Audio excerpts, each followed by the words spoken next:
NC पर गुस्साए लोग सोच रहे हैं कि वह सिर्फ अपनी संपत्ति का दिखावा कर रही थी। फिर भी एनसी अभी भी मदद करने को तैयार थी क्योंकि वह कल्पना नहीं कर सकता था कि एक बड़े भाई का होना कैसा होगा जो उसकी रक्षा नहीं कर सकता। यह भी बहुत आभारी है क्योंकि उसे जून जैसे बड़े भाई का उपहार मिला। उस दिन देखे जब एनसी और उसका भाई स्कूल से घर आए तो उसके साथ एक गंभीर दुर्घटना हुई और वह भोजन कर रही थी। हम अस्पताल पहुंचे क्योंकि उसके सिर पर गंभीर चोट लगी थी। सब पर उस समय एक आश्चर्यजनक तथ्य सामने आने लगा और देखा कि एक रक्तदाता की जरूरत थी और अजीब बात यह थी कि परिवार का कोई भी सदस्य उसके रक्त प्रकार से मेल नहीं खाता था। इससे उसके माता पिता आश्चर्यचकित हो गए और आखिरकार उसे मिल गया। अगले दिन पता चला कि एनसी उनका जैविक बच्चा नहीं है और जागने पर जर्सी आई। मुलाकात की और उसे सीडी प्लेयर के रूप में एक उपहार दिया। उसने वह उपहार दिया ताकि वह उपहार के लिए उसे धन्यवाद देने के बाद जल्द ही ठीक हो सके। उसने उसे बताया कि उसने एक सपना देखा था जहां उनके माता पिता ने कहा था कि वह उनकी जैविक संतान नहीं है, लेकिन जर्सी ने हंसकर जवाब दिया क्योंकि उसे लगा कि यह सिर्फ बकवास है। कुछ क्षण बाद जून को पता चला कि उसने जो सपना देखा वह सिर्फ एक सपना नहीं था बल्कि एक कड़वा हाँ था। खूनी उसके माता पिता के पास है और दावा करता है कि उसके बच्चे की उसके साथ अदला बदली की गई थी। इसका मतलब है कि एनसी जून नहीं थी और जैविक बहन को देखती थी। इस सच्चाई ने पूरे परिवार को तबाह महसूस कराया। बेशक वे एनसी को जाने नहीं दे सकते थे, लेकिन साथ ही उन्होंने वे भी अपने जैविक बच्चे से मिलना चाहते थे। उस दिन एनसी को अस्पताल से छुट्टी मिलने के बाद अचानक एक लड़की आ गई। वास्तव में परिवार के जैविक बच्चे के रूप में अपने अधिकारों की मांग करें, वह बकवास थी।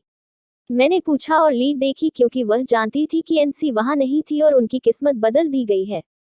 इस घटना से एनसी को बहुत दुख हुआ। वह इस क्रूर भाग्य को स्वीकार करने का दुख सहन नहीं कर सकी और घर छोड़कर एक पेड़ के पास चली गई, जहां वह अक्सर खेलने जाती थी। जल्द ही जून आया और उसे सांत्वना दी। उसने वादा किया कि भले ही वे कभी अलग नहीं होंगे, वे भाई बहन नहीं थे और अपना वादा दिखाने के लिए उसने पेड़ के नीचे अपना नाम खुदवाया और पेड़ पर नाम देखा तो उन्होंने कुछ दिन बाद फिर मिलने का वादा किया। शिट, मैं वास्तव में पारिवारिक घर में रहता हूँ और उसे लगा कि उसे वहां नहीं रहना चाहिए और बिना किसी को बताए वह अपनी जैविक माँ के पास चली गई। वह अपनी जैविक माँ के तंत्रिका स्टॉल पर पहुंची। जब उसकी माँ को पता चला कि उसका जैविक बच्चा है, जब वह वहां गई तो उसे खुद पर शर्मिंदगी महसूस हुई क्योंकि वह गरीब थी और उसे चिंता थी कि एनसी उस तरह आराम से नहीं रह पाएगी जैसे वह कुछ मामाओं के साथ रहती थी। बाद में श्रीमती अमेरिका ले जाने और देखने की इच्छा कर रही थी।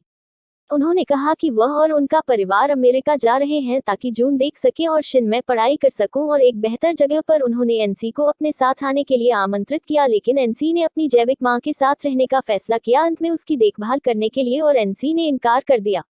श्रीमती ने वर्षों बाद प्रस्ताव देखा और देखा कि वह बड़ी होकर एक बहुत ही सुंदर लड़की बन गई है जो बहुत सारी नौकरियां करने को तैयार थी ताकि वह पैसा कमा सके। ऐसा इसलिए किया गया क्योंकि वह एक माँ के लिए घर चाहती थी और क्योंकि वह इतनी व्यस्त थी कि उसने किसी प्रेमी के बारे में नहीं सोचा था, क्योंकि केवल एक ही चीज मेरी थी, सुंदर होने के अलावा वह पैसे वाली भी थी और एक बहुत ही बुद्धिमान महिला भी बन गई। वह अपने ग्राहकों के दिलों को उस घर को खरीदने के लिए आकर्षित करने में सक्षम थी जिसे वह बेच रहा था और जिसे देखकर दोस्त आश्चर्यचकित हो गया। उसे एक दिन और देखे और उसकी सहेली काम से घर आई थी। हो सकता है कि वह टोल बूथ पर फंस जाए क्योंकि उनके सामने वाला ड्राइव अपना बटुआ भूल गया था। ठंडक लंबी और लंबी होती जा रही थी। स्तनधारी हानता एक सुंदर नाविक एक समूह है। इसके बावजूद एनसी ने ऐसा नहीं किया। ऐसा लगता है कि उसे इसकी बिल्कुल भी परवाह नहीं है कि उसे तुरंत सेवा मिलनी चाहिए, इसलिए उसने इस घटना के लिए टोल भी चुकाया है। और क्योंकि यह पहली बार उनकी मुलाकात एक महिला से हुई जो उनके रूप रंग से मोहित हो गई थी, और इस वजह से उन्होंने उसकी पहचान जानने के लिए चुपके से उसकी कार की तस्वीरें खींच ली। हानता यह निकला कि जून ने अपने करीबी दोस्त को देखा। आप देख रहे हैं कि वह वापस लौट आया है। यह अनुमान लगाया गया था कि उसने अपने दोस्तों को वहां नौकरी पाने के लिए हाथ से बांध दिया था, लेकिन उसका कारण अपनी प्यारी बहन को देखने और यह कहने के अलावा और कुछ नहीं था कि उस रात एंटी वास्तव में मिले और फिर से देखे कि कौन है। निश्चित रूप से काम के बाद मौज मस्ती करने के लिए किसी दोस्त ने आमंत्रित किया था और देखा कि दोस्त हानताई को चाहता था जो काफी लोकप्रिय था। जब वे पार्टी कर रहे थे तो अचानक एक गाना बजने लगा जिसने एनसी को जून की याद दिला दी। उसने सोचा कि वह उसका भाई है जो बहुत पहले चला गया था। दुर्भाग्य से वह गलत थी। वह सिर्फ एक और व्यक्ति था जो मिलने के बाद उससे मिलने आया और दोबारा मिलने के बाद हानताई ने तुरंत उससे संपर्क किया। उसने कारण बताया कि वह कल टोल मेले का भुगतान करना चाहता था, लेकिन उसने इसे स्वीकार करने से इनकार कर दिया। वास्तव में उसने टाल दिया, और क्योंकि वह उसके जैसे लोगों के साथ व्यवहार नहीं करना चाहती थी। इसके बाद वह सीधे उस पेड़ के पास गई जहां उसने अपने भाई का नाम खुदवाया था। वह वहां रोई क्योंकि उसे अपने परिवार की याद आती थी। आखिरकार उन्होंने उसका ख्याल रखा और अगले दिन बड़े प्यार से उसकी देखभाल की और फिर काम पर वापस चली गई। जिस दिन उसने अमीर लोगों के लिए केकड़ा पटाखा के रूप में काम किया, वह हाथ का स्वाद चखने वाली दोस्त बन गई। पहले हाथ की टाई ने उसे ऐसा करने दिया और काम देखा, लेकिन समय समय पर उसके दोस्तों ने एनसी का अपमान करना शुरू कर दिया क्योंकि वह उच्च वर्ग से नहीं थी और हाथ में टाई इसे स्वीकार नहीं कर सका और बचाव किया, और सीएनसी ने कहा कि उसे उसके लिए खेद महसूस करने की जरूरत नहीं है, और तुरंत बाएं हाथ से मैंने उसका पीछा किया क्योंकि वह गिर गया था। उसने एनसी को कुछ देखा था इसलिए वह इसे चुकाने गया, लेकिन एनसी ने इसे स्वीकार करने से इनकार कर दिया और कहा कि वह मदद करने को तैयार है। इसके अलावा उसे उन्हें छोड़ने की जरूरत है क्योंकि उसे और भी महत्वपूर्ण काम करने हैं।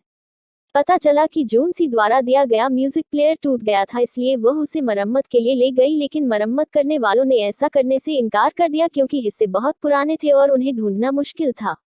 हालांकि एनसी एक वफादार ग्राहक था, इसलिए उसने उसकी मदद करने का फैसला किया। ज्यादा समय नहीं हुआ था कि जून भी वहां आ गया। आप उसी सीडी प्लेयर की मरम्मत करना चाहते हैं?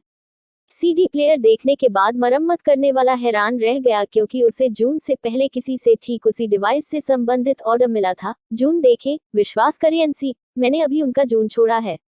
तुरंत लाइव देखें और इतने लंबे समय तक यहाँ रहने के बाद देखें। कबाड़ी का कहना है कि आखिरकार उसे एक सुराग मिल गया और उसने ठिकाने का पता लगा लिया। भले ही उसे जून के पूरे दृश्य में घूमना पड़ा, वह उससे मिलना इतना चाहता था कि इच्छा पूरी हो गई और आखिरकार वे बीच सड़क पर एक दूसरे के पास से गुजरे।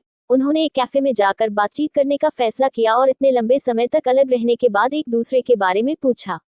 और देखो, वह सहन नहीं कर पा रही थी, इसलिए वह यात्रा से भाग गई और कहा कि एनसी बहुत पीती है, और उसने जून के सामने अपनी सारी भावनाएं प्रकट कर दी। देखा कि वह गुस्से में थी, लेकिन उसी समय उसने उसकी उपस्थिति भी जीत ली।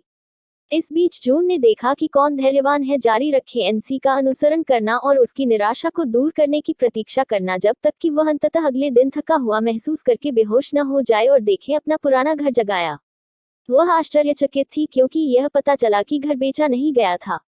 जूसी ने उसे बताया कि उसके माता पिता ने यहाँ अपनी सारी संपत्ति बेच दी है, लेकिन यह घर उनके परिवार की याद के रूप में है जो भारी क्षतिग्रस्त हो गया होगा, और देख रहा था कि जूसी छोड़ने वाला था उसे अपने साथ आने के लिए आमंत्रित किया। यह पता चला कि जून सीएनसी को एक ऐसी जगह ले गया जहां उसने एक उपहार रखा जो वह उसे देना चाहता था। हालांकि वे लंबे समय से अलग थे, फिर भी वह उसे याद करता था और उम्मीद करता था कि एक दिन वह फिर से मेरे पास आ सकेगा क्योंकि वे बच्चे थे। जूसी ने एक बार उसे हर साल जन्मदिन का उपहार देने का वादा किया था। एनसी उसकी लालसा को छू रहा था। यह तथ्य निराधार नहीं था कि वे भाई बहन नहीं थे।